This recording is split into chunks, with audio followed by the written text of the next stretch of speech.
Pak Sutiana, silakan waktu dan tempat kami persilakan buat Anda 20 menit waktu kami berikan untuk pemaparannya.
Perkembangan atau progres dari penerapan aplikasi Sri Kandi yang sudah dilakukan oleh Arsip Nasional ini sudah diimplementasikan atau diterapkan kepada instansi baik pusat maupun pemerintah daerah sebanyak 335 instansi yang terdiri dari instansi pusat sebanyak 111 dan instansi pemerintah daerah sebanyak 224. Data ini kita ambil per Agustus 2021 dengan laman kearsipan.layanan.go.id. Ini bagi instansi yang mendapatkan akun Sri Kandi untuk melakukan uji coba Bintek Explore terhadap fungsionalitas aplikasi Sri Kandi. Karena pepatah mengatakan tak kenal maka tak sayang, sehingga kami memberikan Sri Kandi versi pertama bagi lembaga untuk mencoba kemampuan kehandalan daripada aplikasi Sri Kandi. Lanjut. Lalu kami juga melakukan suatu pendampingan terhadap lembaga-lembaga yang sudah mendapatkan akun Sri Kandi, yang sudah mencoba di Binteknya Sri Kandi. Lalu ada beberapa instansi pemerintah baik pusat maupun pemerintah daerah sudah menggunakan dan menerapkan aplikasi Sri Kandi secara live. Ya. Salah satunya adalah Kementerian Tenaga Kerja, lalu ada di sana Kementerian KUKM, lalu Arsip Nasional sendiri, dan ada pemerintah daerah, dalam hal ini adalah Kabupaten Kendal, sudah menggunakan aplikasi Sri Kandi secara live. Sehingga lembaga tersebut bisa melakukan komunikasi secara kedinasan antar lembaga, baik pusat maupun pemerintah daerah. Lanjut.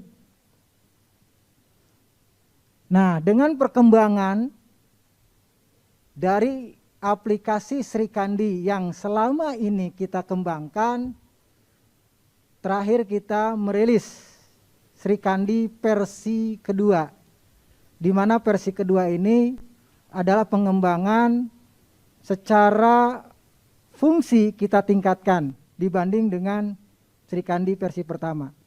Sehingga dengan diluncurkannya Sri Kandi versi kedua ini, maka bagi lembaga atau instansi yang sudah mendapatkan akun Sri Kandi versi pertama, secara otomatis kita akan migrasikan datanya ke versi kedua. Dan mulai hari ini ke depan, kami sudah tidak lagi merekomendasikan kepada instansi yang memiliki akun Sri Kandi untuk tetap menggunakan Sri Kandi versi pertama. Karena versi kedua yang kita berkolaborasi dan bersinergitas dengan Kementerian Kominfo dalam hal ini membantu pengembangan aplikasi Sri Kandi, dan sampai saat ini Sri Kandi sudah memiliki fungsionalitas mulai dari penggunaan sampai penyusutan bahkan kepada pelayanan arsipnya, seperti itu. Lanjut. Nah, ini beberapa manfaat bagi lembaga yang sudah menggunakan aplikasi Srikandi. Di mana di dalam aplikasi Srikandi ada beberapa manfaat, salah satunya instansi tidak perlu lagi menyediakan infrastruktur sendiri. Ya. Jadi tidak direpotkan instansi membuat data center, mengadakan server. Itu semua sudah dibantu oleh Kementerian Kominfo dalam hal ini, di mana aplikasi Srikandi itu disimpan di pusat data nasional yang bisa diakses oleh seluruh instansi pusat dan pemerintah daerah. Itu manfaat yang pertama. Lalu yang kedua manfaatnya, Srikandi di mana instansi sudah dapat melakukan pembuatan, pengiriman, dan penerimaan naskah dinas antar unit kerja atau satker dan antar instansi secara online. Ini fitur yang paling luar biasa di dalam aplikasi Srikandi, bahwa sekarang kalau kita menggunakan aplikasi Srikandi secara online, antar institusi itu sudah bisa berkomunikasi tanpa harus kita mengirimkan suatu naskah dinas itu secara konvensional. Ya. Lalu yang selanjutnya, manfaat dari penggunaan aplikasi Srikandi dapat melakukan bagi pakai arsip, baik lintas unit kerja atau satker, bahkan antar instansi. Di dalam aplikasi Srikandi, bahwa informasi kearsipan itu bisa kita bagi pakaikan. Tentunya sesuai dengan keamanan dan akses dari masing-masing institusi dan masing-masing pengguna tentunya. Ya. Dalam hal ini, di dalam aplikasi Srikandi, pembagian itu sementara kita berikan dalam bentuk daftar arsip dan daftar isi arsip. Ya. Lalu yang selanjutnya, manfaat yang diberikan oleh penggunaan aplikasi Srikandi dalam melakukan pengelolaan naskah dinas sebagai arsip dapat dilakukan secara lebih mudah oleh unit kerja. Jadi dengan adanya aplikasi, Bapak, Ibu di dalam institusi mengelola arsipnya akan lebih mudah. Tidak mendapatkan suatu masalah yang mana selama ini masalah dalam rangka pengelolaan arsip secara konvensional itu selalu kita temukan. Tetapi dengan aplikasi Srikandi, permasalahan itu sudah bisa diselesaikan. Seperti itu. Lalu yang selanjutnya, instansi dapat melakukan pemberkasan, penyusutan arsip dengan mudah, dan terciptanya yang tadi saya sampaikan, minimal lembaga bisa melakukan pembuatan daftar berkas dan daftar isi berkas. Itu ending akhir sebetulnya di dalam pencipta arsip mampu membuat suatu daftar berkas dan daftar isi berkas. Next. Nah, ini tantangan yang selama ini kami hadapi, baik kami dari Arsip Nasional dan mungkin teman-teman dari Kominfo, rekan kerja kami dalam rangka pengembangan aplikasi Srikandi. Yang pertama tantangannya adalah integrasi Srikandi dengan sistem informasi kearsipan statis, ya, sistem informasi kearsipan nasional SIKS dan jaringan informasi kearsipan nasional dalam kerangka sistem kearsipan nasional. Ini kita mendapatkan suatu tantangan bagaimana aplikasi Srikandi nanti bisa kita hubungkan dengan aplikasi statisnya, ya, karena aplikasi Srikandi itu ada pengelolaan arsip dinamis. Lalu dari dinamis itu nanti akan muncul aplikasi statis, itu nanti bisa ditampung di dalam sistem informasi kearsipan statis. Lalu nanti akan disajikan secara nasional di dalam jaringan informasi kearsipan nasional. Ini tantangan dan ini sudah kita hadapi bersama-sama, terutama tim dari Arsip Nasional dan tim dari Kominfo. Kita sekarang sedang menyelesaikan tantangan tersebut sehingga di tahun ini mudah-mudahan antara aplikasi Srikandi dan aplikasi statis itu bisa saling terhubung dan ujungnya bisa kita sampaikan kepada publik arsip-arsip yang bernilai sejarah di dalam jaringan informasi kearsipan nasional. Lalu tantangan kedua adalah integritas dengan seluruh aplikasi umum dan aplikasi khusus. yang menciptakan atau menghasilkan arsip. Nah, ini tantangan yang memang sudah kita prediksi bahwa nanti ada aplikasi-aplikasi sejenis yang mungkin bertahan dan ingin bertahan, dan di mana di sana menciptakan arsip. Lalu ada aplikasi-aplikasi khusus sesuai dengan tupoksi lembaga, substansinya seperti apa, juga menghasilkan arsip. Bagaimana arsip-arsip tersebut bisa kita tarik ke dalam aplikasi kearsipan. Itu perlu suatu pemikiran, pembahasan, dan mungkin tantangan yang lebih besar lagi, sehingga itu semua bisa kita selesaikan di kemudian hari untuk menjadikan suatu sistem kearsipan secara menyeluruh. Lalu yang selanjutnya, Srikandi versi pertama dalam penerapannya terdapat beberapa kendala sehingga perlu peningkatan kapasitas atau kinerja aplikasi. Ini mungkin Bapak Ibu yang sudah menggunakan aplikasi Srikandi dan mungkin sudah melakukan uji coba secara menyeluruh di dalam instansinya antar unit kerja dan satuan unit kerja di pemerintah daerah, itu kadangkala versi pertama lambat. Untuk up-nya saja membuka satu modul itu lama.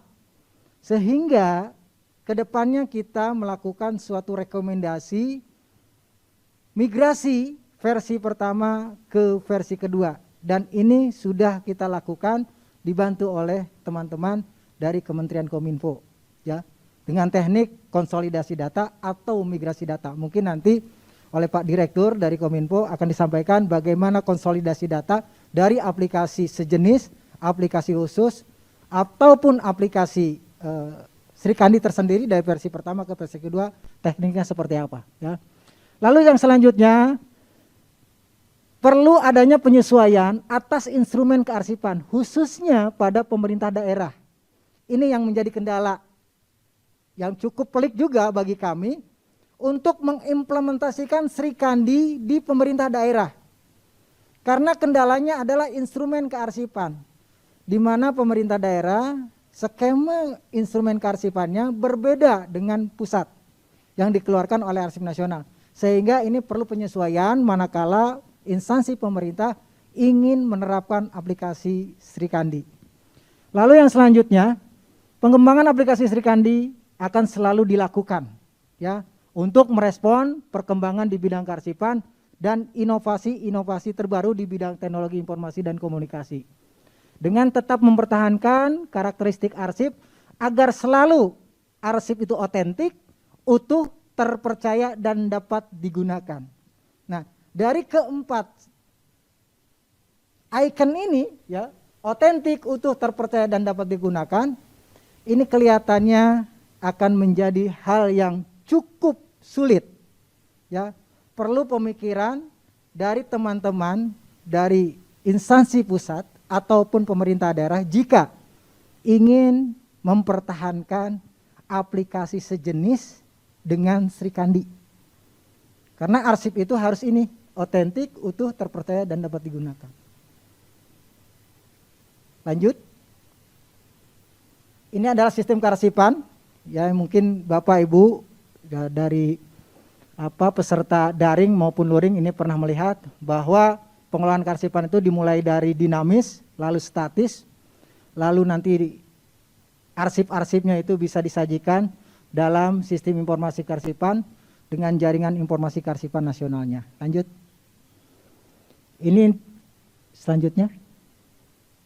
Nah, ini integrasi dengan menggunakan aplikasi Srikandi yang terintegrasi. Ini dinamis udah kita tetapkan aplikasinya. Lalu nanti untuk aplikasi statis mudah-mudahan tahun ini kami dengan Arsip Nasional dan teman-teman dari Kominfo dan BSSN ini sedang mengembangkan aplikasi statis sehingga nanti tahun ini mudah-mudahan bisa ditetapkan oleh Kementerian Pan-RB sehingga life cycle dari kearsipan itu mulai dari penciptaan, penggunaan, pemeliharaan serta penyusutan dan layanan kearsipannya sudah bisa kita sajikan dengan kerangka sistem kearsipan nasional. Lanjut. Ini yang menjadi momen kita bertemu hari ini. ingin membicarakan bagaimana nasib akhir dari aplikasi sejenis manakala aplikasi umum di dalam SPB, dalam hal ini Sri Kandi adalah aplikasi umum bidang kearsipan, statusnya seperti apa. Tadi sebetulnya sudah disampaikan oleh pemateri sesi pagi, sudah jelas bagi kita sebetulnya bahwa aplikasi sejenis manakala aplikasi umumnya sudah ditetapkan dan digunakan, maka semaksimal mungkin aplikasi sejenis, tanda petik, dipetieskan. Ya. Dimatikan. Tadi rekan dari KPK sudah menyampaikan itu. Karena apa? Untuk menghindari tidak efektif dan optimalnya penggunaan anggaran di bidang TIK. Ya. Oleh karena itu, mungkin nanti kita bahas lebih lanjut, tetapi di dalam Perpres itu sudah jelas.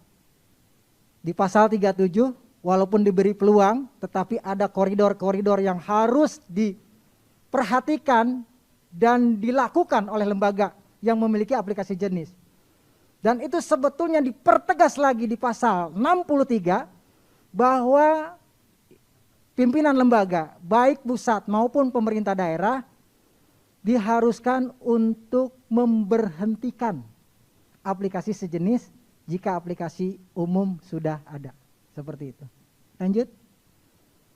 Nah ini aplikasi sejenis. Yang tadi saya sampaikan, mungkin pemateri sebelumnya juga menyampaikan bahwa aplikasi sejenis itu bagi lembaga yang bertahan, itu senjatanya pasal 37. Pak, Bu, kami sudah menggunakan aplikasi itu sebelum aplikasi umum ditetapkan. Aplikasi umum bidang kearsipan ditetapkan pada tanggal 27 Oktober 2020. Kami sebelum itu sudah menggunakan. Oke, silakan. Tetapi di dalam ayat lain harus melakukan kajian, baik dari segi dana maupun manfaat dari aplikasi. Apakah kalau kita tetap mempertahankan aplikasi tersebut, manfaat bagi negara itu bisa kita lakukan. Karena seringkali aplikasi sejenis itu hanya bermanfaat bagi lingkungan instansinya, tetapi tidak bisa ditularkan kepada instansi yang lain. Sehingga itu perlu kita perhatikan juga. Lalu yang selanjutnya, harus melakukan proses bisnis di dalam kearsipan seperti apa jika kita ingin mempertahankan aplikasi sejenis. Apakah aplikasi sejenis yang kita miliki, proses bisnisnya sudah mengakomodir apa yang sudah dituangkan di keputusan PAN RB nomor 679. Ya, mulai dari penciptaan sampai penyusutan bahkan layanan kearsipannya. Dan saya yakini itu Bapak Ibu instansi yang mempertahankan akan mendapatkan kesulitan. Nanti kita akan lihat posisi aplikasi sejenis kalau dilihat dari kerangka kearsipan. Lanjut. Ini proses bisnis level satunya, bahwa kearsipan itu meliputi dari penciptaan, penggunaan, pemeliharaan dan penyusutan. 4 komponen ini utama di dalam pengolahan arsip dinamis. Lanjut. Nah, yang selama ini kita ketahui, kita melakukan survei dan melihat di lapangan bahwa lembaga yang memiliki aplikasi sejenis ternyata hanya masuk ke dalam lingkup penciptaan arsip, di mana penciptaan arsip tadi meliputi pembuatan arsip dan penerimaan arsip. Dan rata-rata aplikasi sejenis hanya lingkupnya ini menciptakan arsip atau dokumen, baik dia membuat maupun menerima. Lanjut. Nah ini ya, kalau kita lihat secara keseluruhan di dalam pengelolaan arsip dinamis yang merujuk kepada PP nomor 28 tahun 2018 ya, 2012 terkait dengan petunjuk pelaksanaan Undang-Undang 43 2009, di mana pengelolaan kearsipan terdiri dari penciptaan, penggunaan, pemeliharaan, dan penyusutan. Kalau kita lihat, lembaga selama ini yang mempertahankan aplikasi sejenis dengan Sri Kandi itu hanya yang berwarna merah. Hanya lingkup penciptaan saja, di mana penciptaan tersebut meliputi pembuatan dan penerimaan arsip. Sehingga kalau kita lihat, aplikasi sejenis itu belum memiliki fungsionalitas kearsipan secara keseluruhan, dan itu diamanatkan di Kepmenpan RB 679. Baru penciptaan, belum penggunaan, pemeliharaan, penyusutan. Dan proses bisnisnya itu luar biasa.